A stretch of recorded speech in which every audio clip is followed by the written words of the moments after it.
Sveiki, esu Tomas Lunskis, ūkininkas iš Joniškio rajono. Šį sezoną įsigijau sėjamąją Agromaš Salvis, juostinė sėjamoji.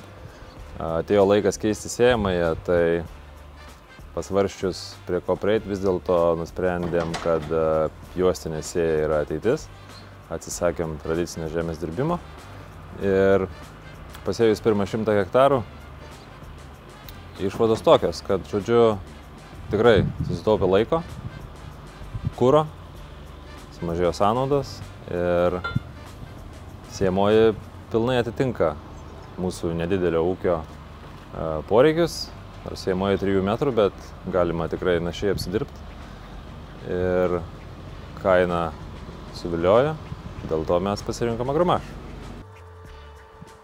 Prieš tai dirbom su Vaderstadt Rapid, sėjamoji nebloga, tačiau vis dėlto žemės ūkiai tendencija tokia, kad reikia mažinti sąnaudas ir juostinė sėjamoji yra vienas iš būdų tai padaryti ir esu patenkintas pasirinkimu savo. Sėjamoji yra techniškai pažangi, pradžioje yra 9 dirbimo naragai, iki 35 cm gylio galima jos leisti, jeigu tik yra poreikis. Tada gale eina išsėjimo aparatas su 18 diskų, taip pat galima naudoti 3 skirtingus sėjimo bunkerius, trašoms, sėklai, smulkiai sėklai, tai rapsui arba startiniam trašom. Sėjamosios reguliavimas yra pakankamai paprastas, jį naudoja Müller elektronika, normą išlaiko puikiai ir sėklos normos nustatymas taip pat yra labai paprastas ir nereikalauja jokių kažkokių žinių didelių ir pastangų.